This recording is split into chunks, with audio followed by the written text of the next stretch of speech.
Yins guys, thank you for listening to the Bridge to Buctober podcast, where we talk all about them Pittsburgh Pirates and that. Today is September 11th. Count them. The Bucs have 8 games coming up this week. We're going to take a look at some of our ridiculous predictions and how they're going for this season. We're also going to take a look at the Pirates' most talked about players, probable MLB debut this week, and share some thoughts on the rules announced for 2023. My name is Josh, and I'm joined as always by my brother Jake. What's up, Jake? Oh man, just getting ready for this big move this week. Big move. It is a big one. How packed are you? I would say at least a quarter. And you're moving Thursday. Maybe a little more. All right. Well, we'll get there. You'll get there, and, everything's just going to be fine. So That's how it goes. I know that, we moved across town, but it's not easy. No, sometimes I think it's easier to do a far move because you just know that every single thing needs in a box. Pretty much, yeah. And I know when we moved, a big move where we were we can't just drive back and forth, it seemed a little bit easier. We also had a lot less things. Yeah, and we're throwing a lot of stuff away. We're not taking everything. No doubt. We've probably, I want to say, 12 to 15 bags of garbage have already gone to the garbage. Yeah. Isn't that crazy, and though? I think about 7 or 8 bags of just clothes being donated. We're just, it's just too much. You have to. Yeah. Yeah, for sure. Well, speaking of trash, the Pirates are officially eliminated from the postseason race. Yeah. This is a bad segue, guys. I'm sorry. That's officially. Yeah. It is official. And that's the wild card race. We've been out of the division race. There's 3 teams out of our division race already. But there's 4. Just not mathematically. Ooh, okay. Okay. Well, we're going to get into that because neither one of us picked St. Louis. Nope. To win.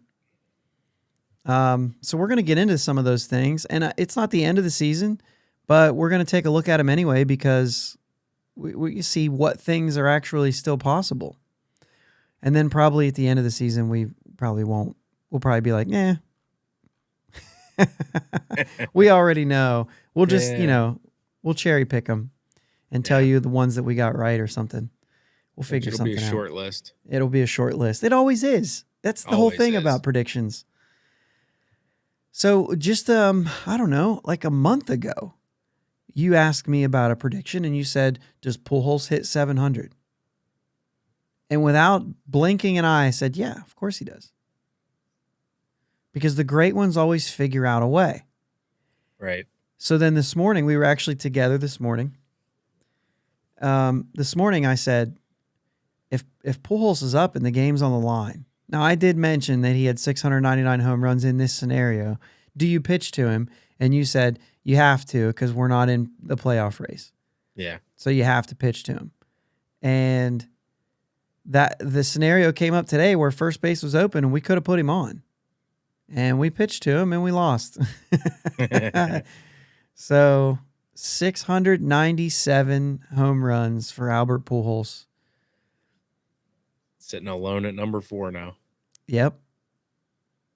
And 3 pretty massive names sitting above him. Yeah. None of which he has the chance to catch. No.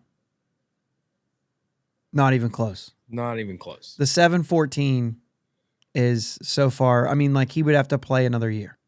Yeah. And I think he's already said he's not, right? Right. He said that at the beginning of the year. But 700 is well within reach. He just needs 3. He's got, 3 weeks to do it? And he's playing a lot right now. Because he's hitting a lot. And they're keeping Goldschmidt healthy by allowing Pujols to play first. So, aside a Pujols injury or something, he gets to 700. Yeah. He still gets, 3 more games at PNC Park? That's 3 more home runs. He's at least guaranteed for 1 home run in that last weekend. Or that last week. I guess it's a Monday, Tuesday, Wednesday. But he's guaranteed for at least a homer in that series. Yep. But, hey, there were some moves this week. Sunday, Colin Holderman transferred to 60-day DL, claimed Peter Solomon from the Astros. This is the weird part about this, is there's some claims happening right now by the Pirates on guys probably not going to be here. So just kind of moving into the offseason with these 40-man roster spots and, other players, catcher Zach Collins, and another pitcher, Junior Fernandez from St. Louis. I don't see the Peter Solomon where he's at. Is he even on the 40-man? I would thought that that's why Colin Holderman was transferred, but either way, I don't know. Hoy Park recalled from Indy because Josh Van Meter was designated for assignment this week. We have not done this in a while.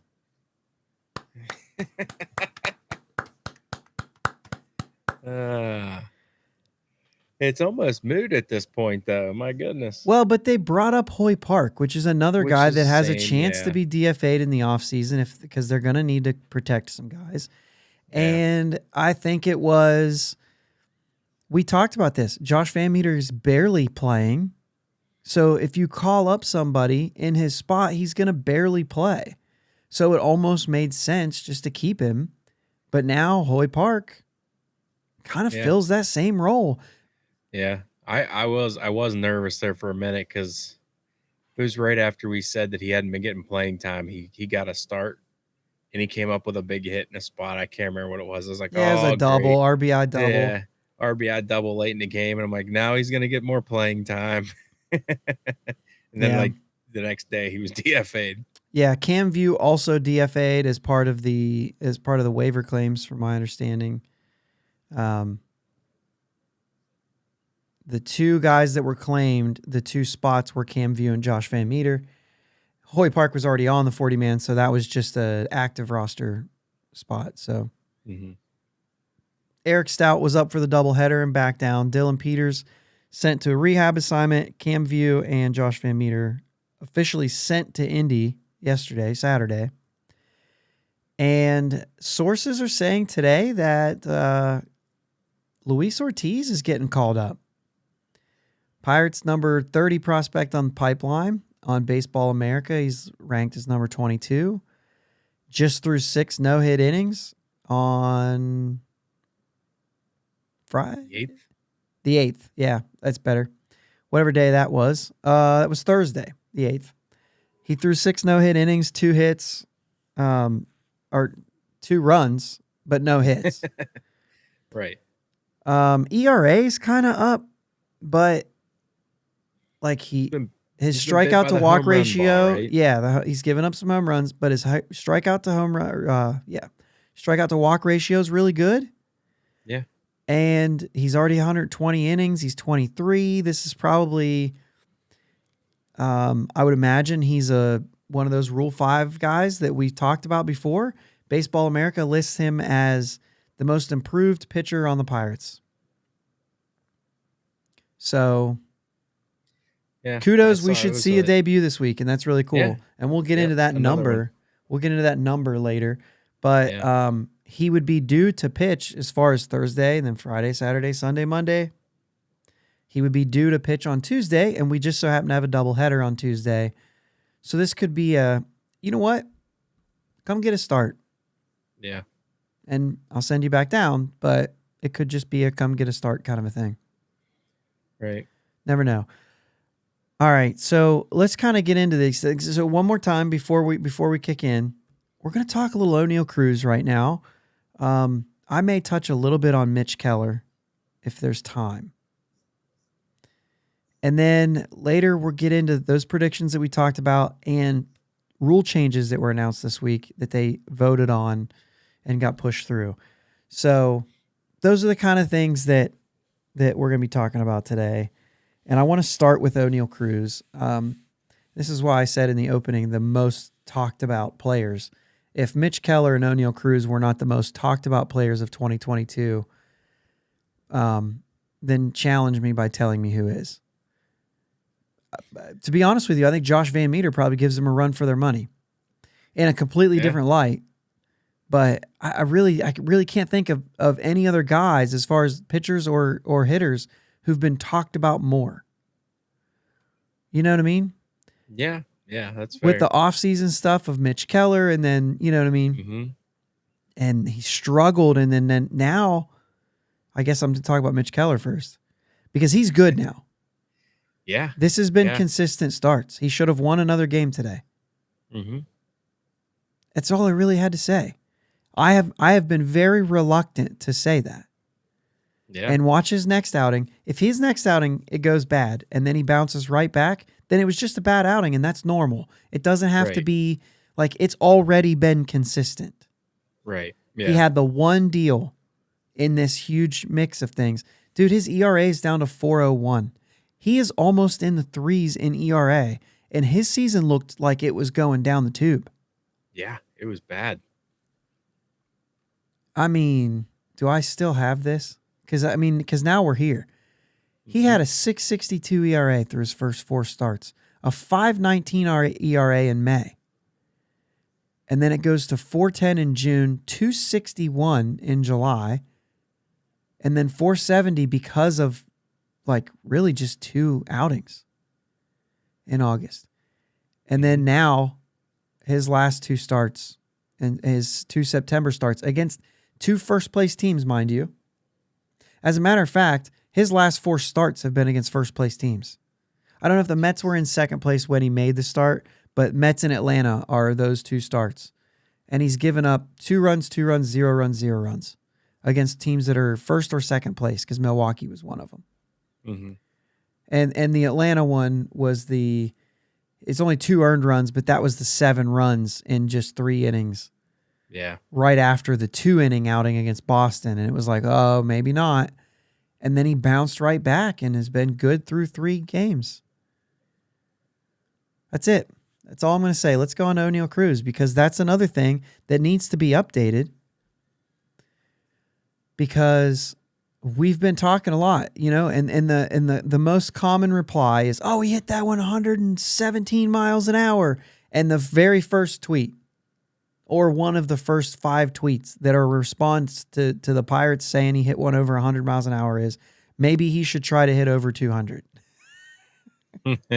Maybe the velo doesn't matter as much as his batting average, right? And these are things that are being said.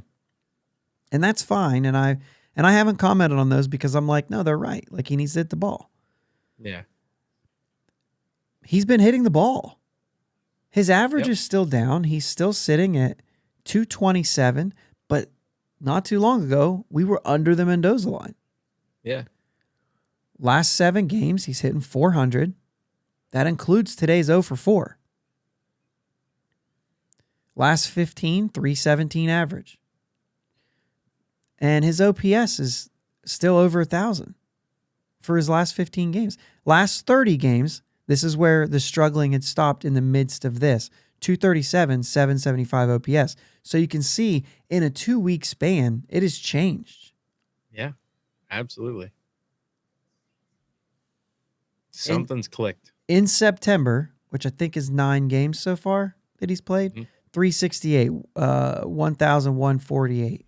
How do you say that? Over 1,000 OPS. Yeah.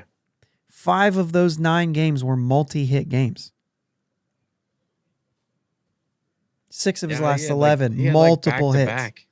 He had back-to-back 3-hit games, didn't he? One was 2 hits, and the other one was 3 hits. Included. Oh, okay. But the game before the 3-hit game, he had hit a home run. Gotcha. So 9 RBIs in 9 games. He doesn't even have to get really good swings off. No. Because he was off balance and flicked the ball out of the stadium. Yeah. Into the river. Yeah. Yeah, I mean, you look at it, it's very It's close to crazy. a one hand. He almost made contact with one hand on the bat, Yeah, and it was out of the stadium. it's just crazy. The guy's a freak. Mm-hmm. We already know that. All the tools are there, and they're freakish tools.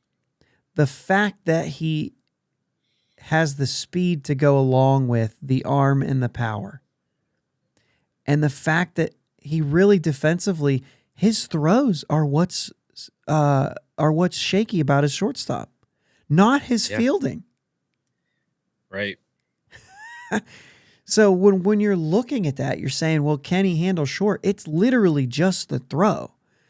The throw is a problem no matter where you're playing. Right. And Yeah. the arm strength is there. Could you imagine? It's like an up close.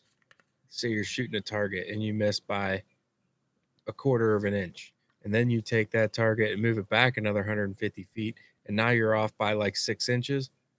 How far off would his throws be if he was in the outfield? Yeah, I mean, the difference is most of the time you're hitting a cut. The cut can move, so it's really not as With big an of a arm deal. like that, you're not hitting Yeah, the cut. that's a good point. He doesn't have to hit a cut.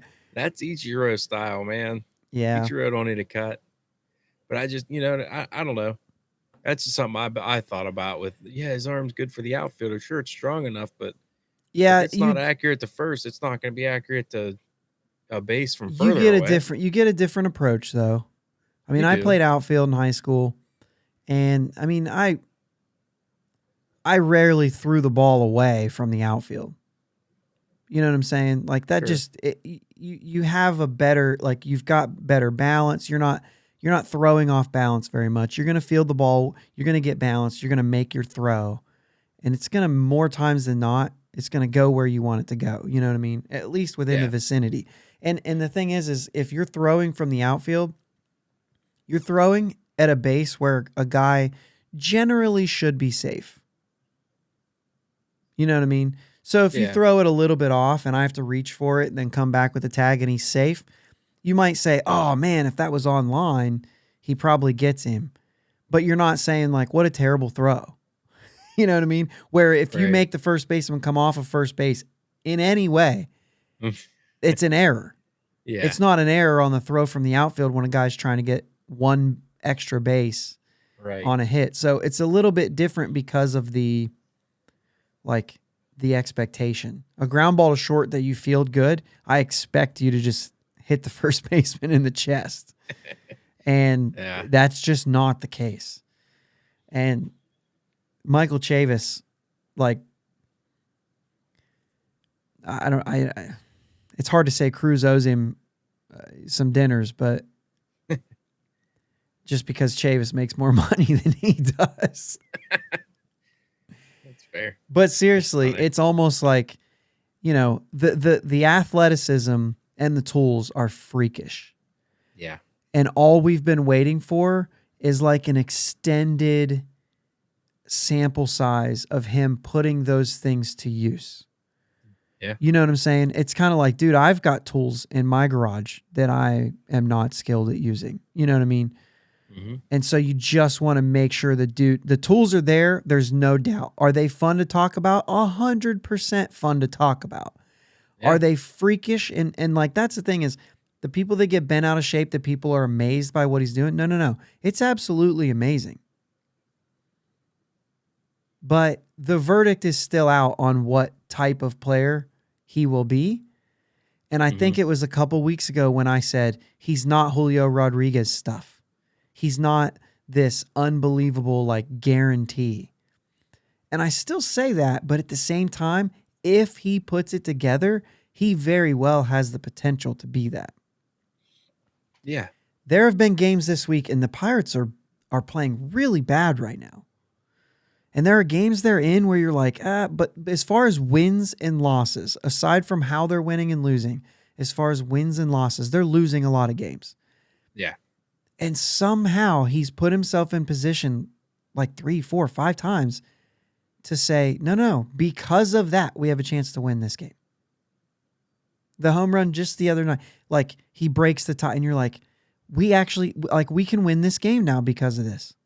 Mm-hmm. And then we end up blowing it. But the point is he changed it at one point, and that's what he has the ability to do. Yeah. All right.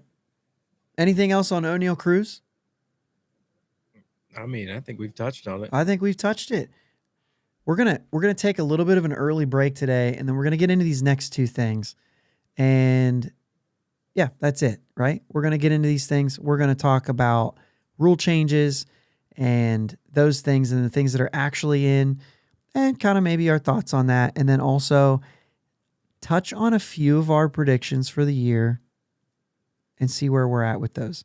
And let's see if I can not fumble the break here, because you know I like to do that. Be right back. Thanks for listening to the Bridge to Buctober podcast. Check us out on Twitter, Facebook, and Instagram at Bridge2 Buctober. Audio podcast available on your favorite podcast platform. Video podcast available on YouTube.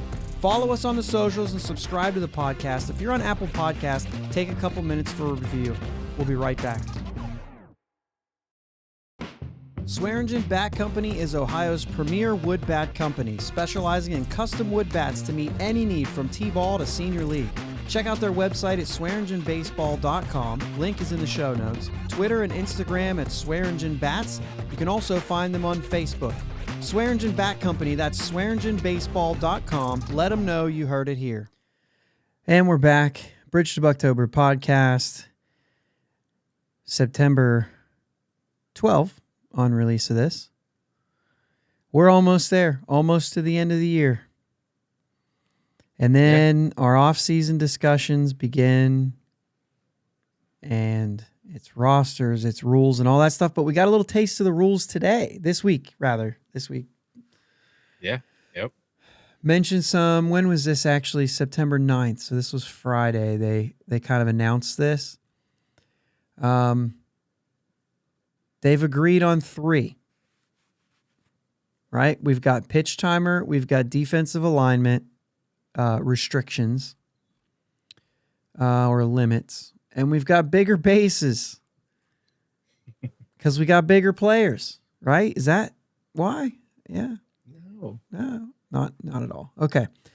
One of the things I did read about this was that of the 10 people there, 4 of them are actual players. They all voted against the pitch timer and the defensive shifts. And yet, here we are. Yeah. So, this is going to be fun. Theo specifically said that these are geared for the fan. I thought that was an interesting choice of words. Yeah. I don't think any fan ever went, man, we need bigger bases. Well, yeah. And so the bases, I would assume that's one of the things that, well, yeah. We'll start with the bases. Because you said that, we'll start with the bases, okay? Okay. Right now, they're 15 inches. They're moving them to 18 inches. Square. Right. So from home to first, you get another 1.5 inches. But from like first to second, second to third, you're going to get 4.5 inches because they're on the line. Yeah. Which means that the first baseman has an extra 4.5 inches, and he won't run. Maybe the hitter won't run into him as much. So they're really pushing the safety thing on this. The thing when they say, and I think you and I will probably disagree on this, but when they say, oh, it's going to make base stealing go skyrocket up, I just don't think that 4.5 inches is going to change. It's going to change whether they're safe or out. I believe that because a lot of the plays are that close. Yeah. I just don't know that it will really increase the attempts because analytics are analytics. And a lot of them say that it's a risk that's not worth taking. Yeah, and I get that. And I'm not saying that I think the stolen bases are going to skyrocket, but I think they'll be up. I think the guys who run already are gonna, like, if you run and you're stealing 10 bags a year right now, you could increase that to 15 to 20 bags, just because you're gonna run a little bit more, not a ton more, but you're gonna take a couple more risks in some situations where you're thinking, hey, I could probably get this bag, but I don't think it'll skyrocket. I Yeah. really don't. Even like a first to third situation, does that impact that? Maybe a little bit, but not astronomically. Like, It's like, not oh, like base it's hit going to to be a right huge. field. The bases are bigger. Get here. Just to clarify Right, one thing, I did right. say that the first baseman has an extra 4.5 inches. No, he only has an extra 3 inches on the base. I said 4.5, and I was running that through my head. Maybe I didn't, but running it through my head, I was like, I think I said the first baseman is 4.5 inches. No, he only has 3 Yeah, you did. inches. Yeah. But either way, do we have an effect here? I know that this article here talks about the effect and the tests that they have. I actually don't see the effect that it had on base running. One of the things I read in a different article that I'm not referencing right now said that base related injuries went down by like 16%, 13%, something like that. And so I was like, yeah, okay, that's fair. I want to know your numbers of like how often people run. You know what I mean? It has been impacted. The stolen base attempts in 97, this was one of the graphs that Theo put up, was 2.15 stolen base attempts per game. In 2022, it's down to 1.35. I still will be surprised if it gets back to 2.15. So let's just go to that. 2.15 stolen base attempts per game. I don't think we'll get back to there. Yeah, I don't know. It's a tough one. But we'll see. And you know what? And it might take a couple years. They might have to see the stolen base percentage, like the success rate, increase significantly. And actually, I'll actually segue that. We'll go to pitch timer next, because the pitch timer is interesting, and it's pitch clock, right? They're calling it pitch timer. There's a pitch clock now. I hate that. I don't. It's one that I'll adapt to, and it's fine. I just don't like a clock being in baseball. That's one of the cool things is that we don't have a clock, and like now that one's gone. We now have a clock. You still can't. Let's like they always say, like you can't run out of time in baseball. If you're down 20 runs in the bottom of the ninth, technically you can come back. There is no 2-minute warning. There is no I ran out of time. It's literally like you run out of outs and that's it. But now there is an element of if I run out of time, I get a ball or a strike called. And so technically you can run out of time. Yep. Because you could have 3 strikeouts. Technically, you can run out of time. So let's go through the pitch timer here. I mean, the bases is a pretty simple one. And actually, the players voted in favor of the bases. They were like, I don't care about this. This is a non-issue to me. And I think that until things change, it will continue to be a non-issue. It'll be a strictly safety issue. Yeah. It's not going to have any, because the players don't even feel like it's going to impact their gameplay at all. So until the players are convinced, it's not going to change anything. Yeah, that's fair. So I get that. The pitch timer is a pace of play thing. I do kind of like the first thing I see in these graphs, I see this one that says game time in 1997 was 2 hours and 56 minutes for the average game time, and it's 3 hours and 7 minutes. So it's an 11-minute increase, which when it's all said and done is like, well, it's 11 minutes. Right. It's not about the game time. The game time will get quicker, and that's fair. It's about pace of play. Yeah. That's what it's more about. It's more about action. I don't care if the game goes 4 hours. If it's action-packed, literally, I don't care. Right. All right. So between hitters, there is a 30-second timer. I don't know exactly when that timer starts? Because, like, there's things that need to happen. You know what I mean? Mm-hmm. Like, whether you're throwing the ball around or the guy gets the second and there's a timeout and he's running back to the first base and he's giving him his batting gloves and his shin guards and his elbow pads and his wrist pads and his necklace and his birth certificate and all those things. And got to get his oven mitt on. Got to get his oven mitt on. He's got to drop his phone. Oh, shoot, put the phone back in. I can't do that. He's got to all these things. But then the pitcher has to go and he's got to say, this ball gave up a double. Give me a new stinking ball. This one sucks. And then they throw a new ball out and he's like, this one's terrible too. Like, you got 30 seconds to fit all this in. Yeah. Not to mention the catcher was on deck with 2 outs. So now he's taking his shin pads off in the on deck circle so he can go hit. Obviously, this is a very ridiculous situation. And at the bottom of this, there is something that says that umpires may provide extra time if warranted by special circumstances. If, example, a catcher were to be thrown out on the bases to end the previous half inning and needed additional time to put on his catching gear, the umpire could allow it. Or if Albert Pujols hits home run number 700 and he wants to do a tip of the cap and everybody wants to cheer and they want to congratulate him, they're going to allow for more than 30 seconds. Yeah. So here we go again. We've got bent rules already. But anyway, 30-second timer in between hitters. In between pitches, it's a 15-second timer, which, by the way, the minor leagues tested. All these numbers they're going to talk about, minor leagues, they tested with a different time. It was 14 seconds. So it's a 1 second difference. And with the bases empty, it's a 15-second timer. With runners on, it's a 20-second timer. In the minors, it was 19. And these guys were like, we want that 1 extra second. So they're giving him a little bit of time.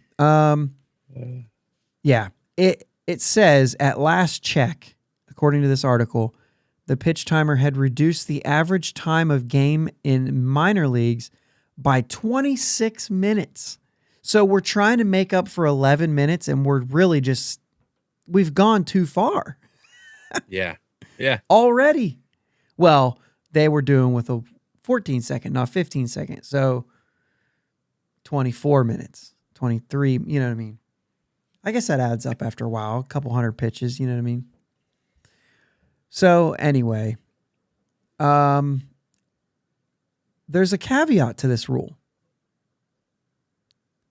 This rule includes, and this is what the player's problem was, because I think a lot of players are kind of like, yeah, we're okay with the pitch timer. We dealt with it in the minors. A lot of these guys, you know what I mean? Yeah. And I think there's a lot of them that say, yeah, I'm kind of okay with it. They can't stand the human rain delay like Eric Bedard. Do you remember how slow that guy worked? Oh, it was terrible to watch him pitch. Yeah, we had another one that was bad too, but was it Mahalam? I don't know if Mahalam was no, I because that was the same time frame. I think that's what you're thinking of is just Bedard, but there might have been another guy, but I don't think it was because that's like another lefty that was kind of Maybe Mahalam was slow, though. But either way, it includes a limit on throws to first base, which was another rule they were talking about, and they lumped it in with this one. And now this rule did increase stolen base attempts. Yeah, absolutely. From 2.23 steal attempts per game in 2019. This is in the minors, so that number is a little bit higher in the minors of stolen base attempts. It is definitely higher in the minors. Yeah. 2.23 in 2019 and a 68% success rate. There we go back to success rates. And then 2.83 with a 77% success rate. So they're going to be running wild in the minor leagues. I still don't think that I mean, like those numbers, the 2.83, that's a high number considering, you know, you're looking at a much different baseline because they run a lot more in the minor leagues. So here we go with some of these rules. The pitcher must begin his motion to deliver the pitch before the expiration of the pitch timer. Well, that seems like the most obvious rule. I probably didn't even need to read that one. But pitchers who violate the timer are charged with an automatic ball. This is one of the things that I really disagree with, but you have to put some kind of penalty on it. Right. And I just think it's like, you didn't really speed up the game because now the umpire's going to say, time. He ran out of time. That's a ball. That took the same amount of time as letting him throw the pitch. Yeah. So, but it will probably limit the amount of times that gets to that point. Batters also need to be in the box and alert to the pitcher by the 8-second mark. And if they're not, it's an automatic strike. So weird. So weird. Just phantom balls and strikes being added. But once again, I'm not going to be like stubborn about it. I want to see it play out. The inception of it, I think that's weird. With runners on base, the timer resets if the pitcher attempts a pickoff. This is why they had to include the limit. Or else he could just keep stepping off, which would really slow down the game. Right. So pitchers are limited to 2 what they're calling disengagements, which is pickoff attempts or step-offs. Or mound visits or injury timeouts. No. They don't count as a disengagement. The clock will restart, but they don't count as one of those disengagements, right? So that's the difference. Okay. So that's per plate appearance. It's the limit is reset if a guy steals second. Then it starts over. He's got 2 more. So, or it says if a runner or runners advance. So anytime there's a runner advancing, then you reset that 2 disengagement limit. Because it's in the same plate appearance, they have to call that out. If a third pickoff attempt is made, the runner automatically advances 1 base if the pickoff attempt is not successful. So if you pick him off on the 3rd try, you get him. If you miss him, he gets to stand up and go to second. That's wild. And what is that ruled? Is that a stolen base? Is that going into that 77% success rate? It's got to go into a balk. Yeah, it's got to. But if you pick him off, you get it. It's like a gamble. But with a timer, now the runner says he has to pitch. I can leave early. You know what I mean? Because I know when it gets down to 2, down to 1, he's not throwing over here. He's got to go home. I'm going to be able to get second easy because I've got a huge lead on this. Yeah. Because he's already at that point. If he gets down to 2 seconds, he's committed to throw home. Unless he's making a huge gamble to say, I'm going to wait till 1 second and throw a pickoff move. You know what I mean? Like there's some... That's interesting. That makes it a little bit interesting to me. Yeah, I didn't catch that when I was reading through these real quick. That makes it kind of intriguing to me. There's another game within the game. Yeah. Which is what baseball's good at, the game within the game. You know what I mean? Yeah, Man. Okay, so if a team has used up all 5 of its allotted mound visits prior to the 9th inning, that team will receive an additional mound visit in the 9th. This effectively serves as an additional disengagement. So like in the 9th, you're allowed another mound visit so that when the game's on the line, you're going to give him the ability to have another disengagement, I guess.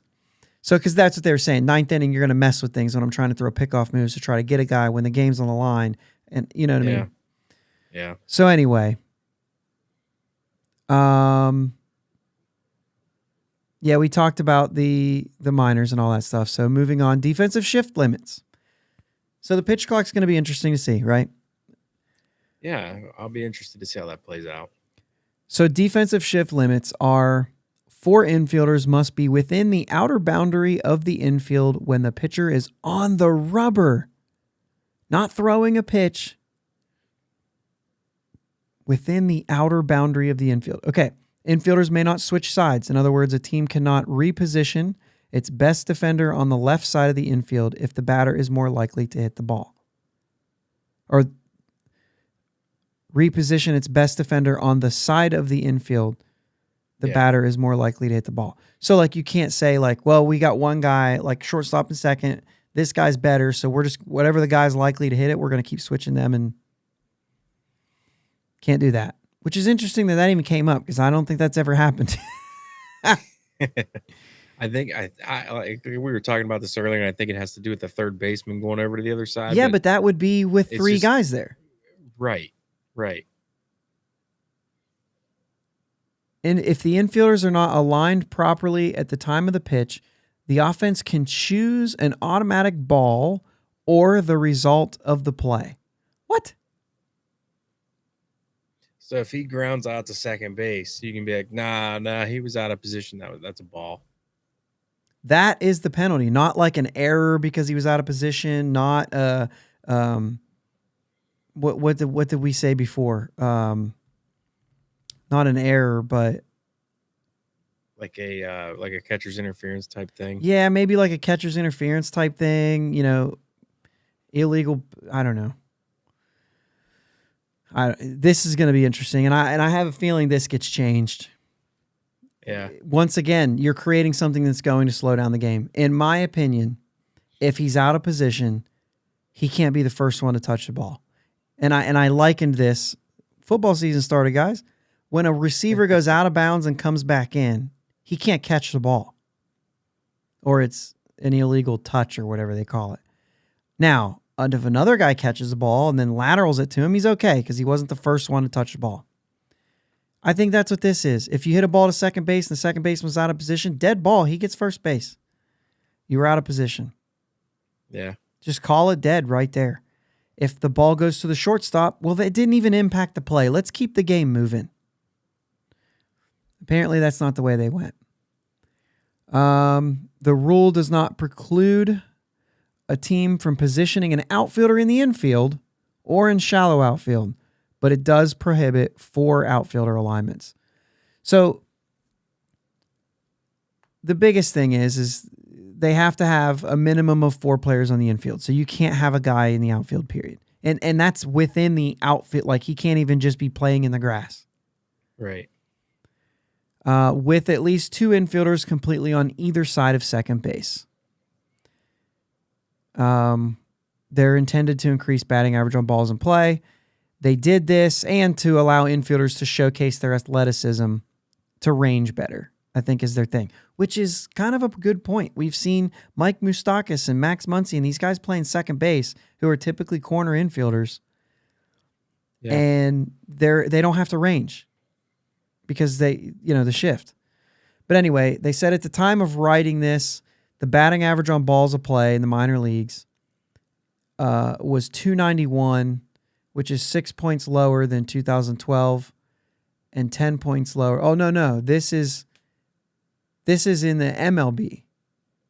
291 batting average on balls in play is the average, which, I mean, they typically say like it's right around 300. It's actually around 290. So if a guy is struggling and he's hitting 212 batting average on balls in play, you might say, well, he'll fare better than that. If he's on fire and his batting average on balls in play is 360, then you typically say he's getting pretty lucky. Unless you're hitting with a lot of high velos, then you break that curve yourself because you create more opportunities for that ball to land. Pretty interesting. So we have a couple numbers here. Comparing 1997 to 2022, 4.77 runs per game in 97. Remember, this is the 11-minute shorter. 4.3 runs per game. Now, we're actually scoring less runs right now. The batting average, 267 in 97. Right now, it's 243, league average.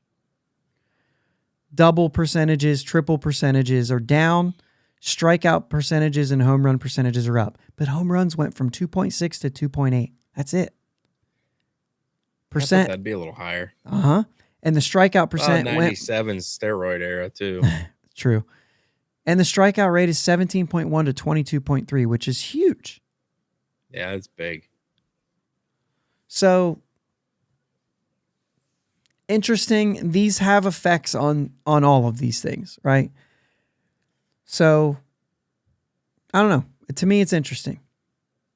I'm here for it. We kind of knew they were coming. Yeah. These three in particular. We didn't think that automated ball strike system was going to make it. As a matter of fact, they even mentioned in here, it hasn't even made it to this committee. It's not there yet. There's a lot they've got to work out. I wouldn't be surprised if it's not going well. But Right. Yeah. I mean, that's tough. yeah. They put those things up on TV and they're not always accurate. No, and there has to be they have to be doing something different than that. It has to adjust per hitter because because the strike zone adjusts per hitter. So if they're not adjusting per hitter, then they're not accurate. Right. So but anyway, as far as these things, I don't care about the larger bases. It is what it is. I think when you look at them side to side, you're like, oh my goodness. Otherwise, you're not going to notice a difference. Yeah. When they're on the field, you're not going to notice a difference. The shifts, I think it could have been done differently. I think it will continue to evolve. Yeah. I just think when you see it in Major League Baseball, I think it will continue to evolve. Specifically, you get to choose what it is. So I think the only reason they're doing that is because they might, let's say it was a strike or a ground out. And they say, no. He was offsides. He was out of position. Then, you might say, no, I want to go back to hit. Dude, you're also hurting your game time.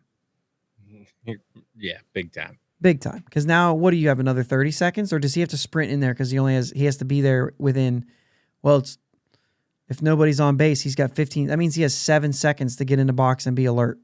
Because the batter has to be there by 8 seconds, or else you got a ball and a strike. Well, and this is the loophole that the umpire can allow for more time. That's a good point. Here I am. Yep. Yep. Okay. So those are the rules. We probably could talk about this a little more, but I want to move on to the next thing because we were talking about our predictions, and I kind of thought about it, and I was like, we do this at the end of the year. But it is kind of interesting to look at it and say, how do you feel now? And we've done this with our standings, but that's it. Yeah. So I want to go through those. What's that? Not good. Not good. Yeah. Okay. Don't feel good about it. Don't feel good about any of them. Actually, there's a few of them I think you could feel good about. How about let's go through those standings real quick, and we'll start with the American League because I think it's easier. We both picked Toronto to win. A lot of people gave them really good odds to win the World Series, so I don't feel bad about that. Right. Not to mention, Steamer picked Toronto too. Yeah. How you feel about that? They're 5 games back right now. They're in 3rd place. They're not winning the East. Okay. I think they won't win it as well. AL Central, we both picked the White Sox. They're in 2nd, a game and a half behind Cleveland. Still feel all right about that one. I think they can still pull it off, but Cleveland against all odds right now. You know what I mean? Like they kind of got a thing going right now. They're not hitting home runs. They're one of the least powerful teams in baseball. But man, they can pitch. Yeah. Yeah, I think they're like 2nd to last in team home runs. And winning games by doing it, which kind of proves that this is not only power sport. Power is not the only way to win in baseball today. Yeah. And anybody who says it is, they're just wrong because Cleveland's proven it. I mean, kind of. It's a trash division and they're, you know what I mean? Like, yeah, the teams are better than they're playing, I think, in some situations, but like our division's bad too. And dude, the Central, I mean, yeah. All right. Our division's worse, except our top teams are better, I think. You know what I mean? Yeah. But we have more like our bottom 3 are the worst bottom 3 in all of baseball, in my opinion. Anyway, AL West, we actually had a disagreement. And I've got the 3rd place Angels, and you've got the 4th place Rangers, who are 28 and 29 and a half games out, already eliminated. And that was the same division that we both said, I'm going to be wrong. Yeah. But I just have a feeling. And LA started off real good for me. And then I mean, I can't believe they made it to 28 and a half games behind. I can't believe they made it that far down. Didn't they have like a huge winning streak? Yeah. Terrible. Wild card. We were close. We both had Boston in the wild card, though. Of course, so did Steamer. And then I had Houston, and you had the Angels there. You had Houston completely missing the playoffs. I did. You feel good about that? Yeah, but I do not. Oh, boy. So we both had New York Yankees, then Boston, and then you had the Angels, and I had the Astros. And currently it's Tampa Bay, Toronto, and Seattle. So we're all the way off. We're all the way off. Yeah. All the way. But we had Toronto winning a division, though. So, that, not that far off.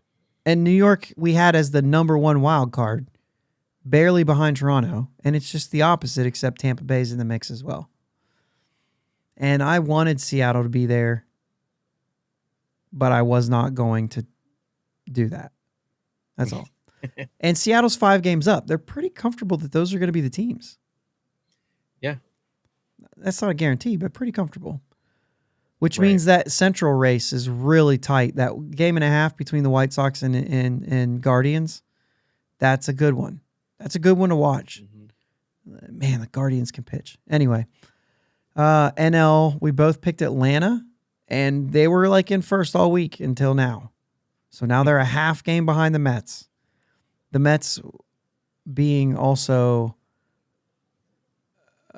we both picked them as the number one wild card spot, so we're not surprised with this situation. Right. We both picked the Dodgers. Well, they have a 19-game lead. They've already clinched their spot in the playoffs, and they only have to win 2 more games the rest of the year in order to win the division. So I think we locked that one in. We both picked Milwaukee and then St. Louis, and then we're a little bit different there. You had Pittsburgh ahead of Chicago, Cincinnati in third. It is Chicago, Cincinnati, Pittsburgh to bottom it out. St. Louis is up 8 games right now. I think they'll take care of this, and we'll miss that as well. Yeah. Yeah. Okay. World Series pick. You picked the Dodgers. Oh no, we got wild cards. We both picked Mets, Padres, Phillies. I mean, this to me was easier. It's literally Atlanta, Phillies, and Padres. And as of like yesterday morning, like after Friday's games, it was literally Mets, Padres, Phillies. Like I think it's okay. I think it's okay that we were way worse at picking the American League. Yeah. I mean, that makes sense a little bit, doesn't it? Yeah. All right, here's a good one. Pirates record. This is always the hot one because you picked the Pirates on here to win 77 games. Now, I sure did. I'm pretty sure in May you were like, I made a mistake. However, just to say, as of Thursday, that's impossible. It's already gone.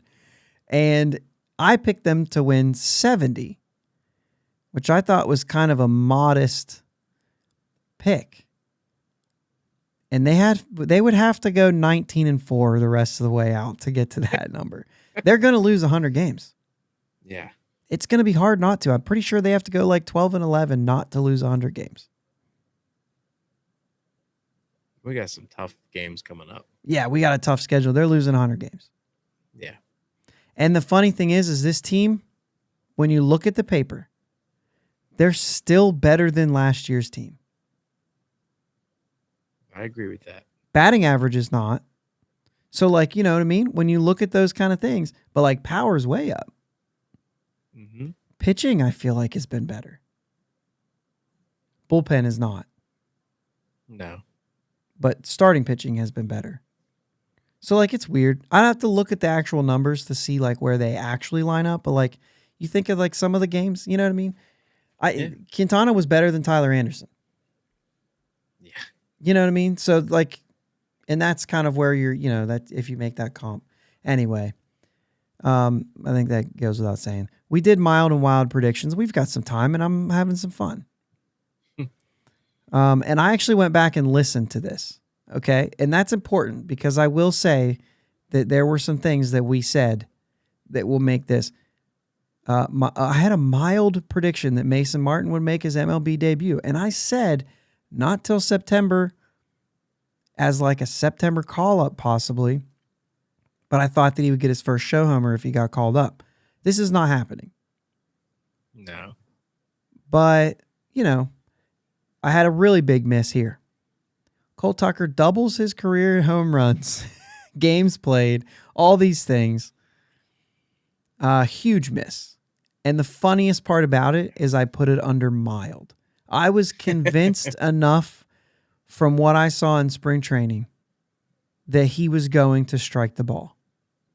No, I was wrong. Real bad. A lot of people can say, like, told you. That's fine. I saw what I saw, and I just made a pick, and I was wrong. And that's fair. I'm okay with being wrong. Oneil Cruz has 14 homers, and your mild predictions was that he would hit 20 plus. I'll go with 20 or more. Do you think he can do this? That's still 6 home runs.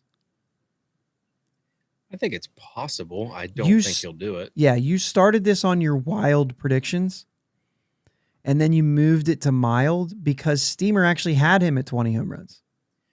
Well, yeah, and I thought he was going to get called up sooner. And that's what you said is they also have him playing all year.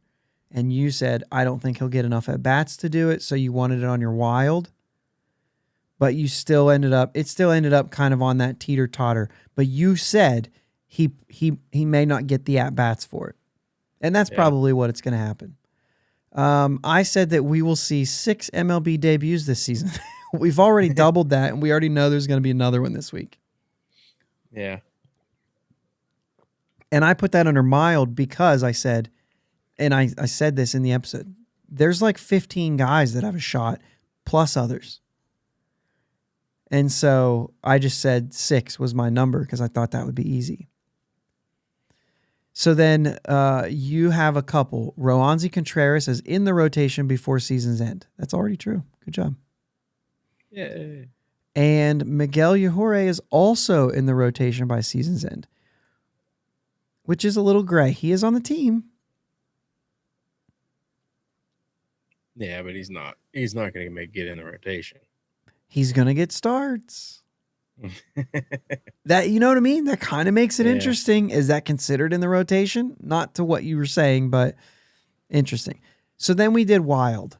And the reason that you moved Oneil Cruz up is because we we called it out and said, these are things that we do not think will happen. Like specifically, I said, I do not think these things will happen. That's what makes them wild. But I thought that they could. You know what I mean? It's like, I think it can. I don't think it will. And these are the ones we had. I said Nick Gonzalez makes his debut in the fall. That's not going to happen. The injuries completely killed any of that, not to mention a series of other things. But I thought that it probably wasn't going to happen.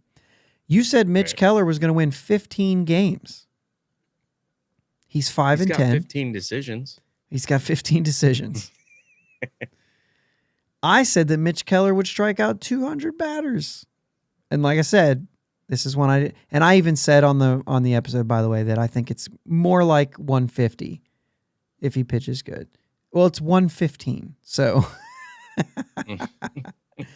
and I said, I thought that he has the potential to be around 150 without injuries or something like that. It's not happening. Certainly not 200. I don't even think 150 happens. I also said that someone on the Pirates will throw a complete game. And my quote was, I really don't think this will happen. And I really still do not think that this will happen. No. But the last one that I had on there, and you did not contribute very much to the Wild. The Pirates do not finish dead last in home runs this season. They would have needed an extra 21 home runs last year to not finish last. They hit 124 homers in 21. The next team was at 144. They currently sit at 19th with 137. So they're certainly not going to finish dead last. Right. And there I said, Detroit has 88. Cleveland only has 108. And then the third worst is Oakland and Washington tied for 119 and KC with 120. But KC has legit prospects hitting bombs. That was the hodgepodge thing. Remember? Yeah. Yeah. So anyway, those are our predictions. Most of them will not happen. We did get a couple of them there. Yeah. I'm okay with a couple of them. Yeah, it is fun to look back because it does let you know that like predictions are what they are. They've got to play the games. Yeah. Injuries can absolutely wreck predictions. A team just not playing to their ability, or the Yankees as good as they were at the beginning of the year. We didn't expect that. And had they not done that, Toronto's probably in a much better spot. Yeah. You know what I mean? So like just all those little things, like you just take a wild guess and it is what it is. And it's most of the time not going to be true. You know what I mean? That's just the way it goes. Yeah. There are easier buttons to push. I think we didn't really try for any layups. No, we went out a little bit on limbs. So anyway, this week, 8 games. We've got a makeup game from April against the Reds on Tuesday. But we've got Monday, Tuesday, Wednesday, 4 games against the Reds, which means we get day baseball 2 days in a row because 12:35 start for Tuesday and Wednesday. And then Thursday, Roberto Clemente Day, September 15th. And that is going to be not in Pittsburgh. Just give me Roberto Clemente Day in Pittsburgh. Yeah. Come on. Every year. Every year they should be home right then. Yep. Anyway, we'll be in New York playing the Mets for 4 games, Thursday, Friday, Saturday, Sunday. And then we have a day off. But 8 games a week, 7 days. If you want to salvage anything here, I feel like the Pirates were in all of those games against the Cardinals. Mm-hmm. They should have won all 3 games. Yeah. Upsetting late inning stuff. Right. Bullpen just I not think, getting the job done. I think if you split the doubleheader on Tuesday, you've got to flank those with wins. You should win 3 out of 4 against Cincinnati in Cincinnati. Mm-hmm. Oneil Cruz might hit a ball all the way to Kentucky. I'm kidding. Honestly, though, it won't happen. But I feel like if you go out there, like you're behind them in the standings. What are the standings? How far are we behind? Yep. Behind the Reds, we are, we're way behind them. Like 5 games, 5.5 games. 5.5 games behind them. So you can't like pass them up to not be last. You know what I mean? You can't do that. Mm-hmm. You have more games against them, but you should put a dent in that. Yeah. And go out there and play with some sort of purpose. Not just, this season's a wash, so, what do you do? You know what I mean? Yeah, you still go out there and compete. That's what you do. Yeah, find a way to go out there and compete and take 3 of 4 from the Reds. But you know how I say, I'm a very conservative predictor here. Anytime there's a doubleheader, you split it. A 4-game series or a 2-game series, you split it. Yeah. And then another 4-game series against the Mets, who are fighting for postseason. Go there and play spoiler. Yeah. Heck yeah. We just played them and won the first game and then got swept at a doubleheader on the rainout stuff. Go out there and deal. Keller's going to throw one of those games. If nothing else, help us get that prediction right. Which one? Atlanta winning the division. Oh, yeah. That's funny. I just think they're playing good right now. If they can stay hot and maybe split this week, I feel okay about splitting this week. Yeah. You do have a week coming up where you have 7 games against the Cubs and the Reds. Again, you know what I mean? Mm-hmm. And then 6 against the Cardinals. So do some damage against teams you're supposed to do damage. Go out of this season saying, let's play a little bit of like motivated baseball. You know what I mean? Yeah. Mm-hmm.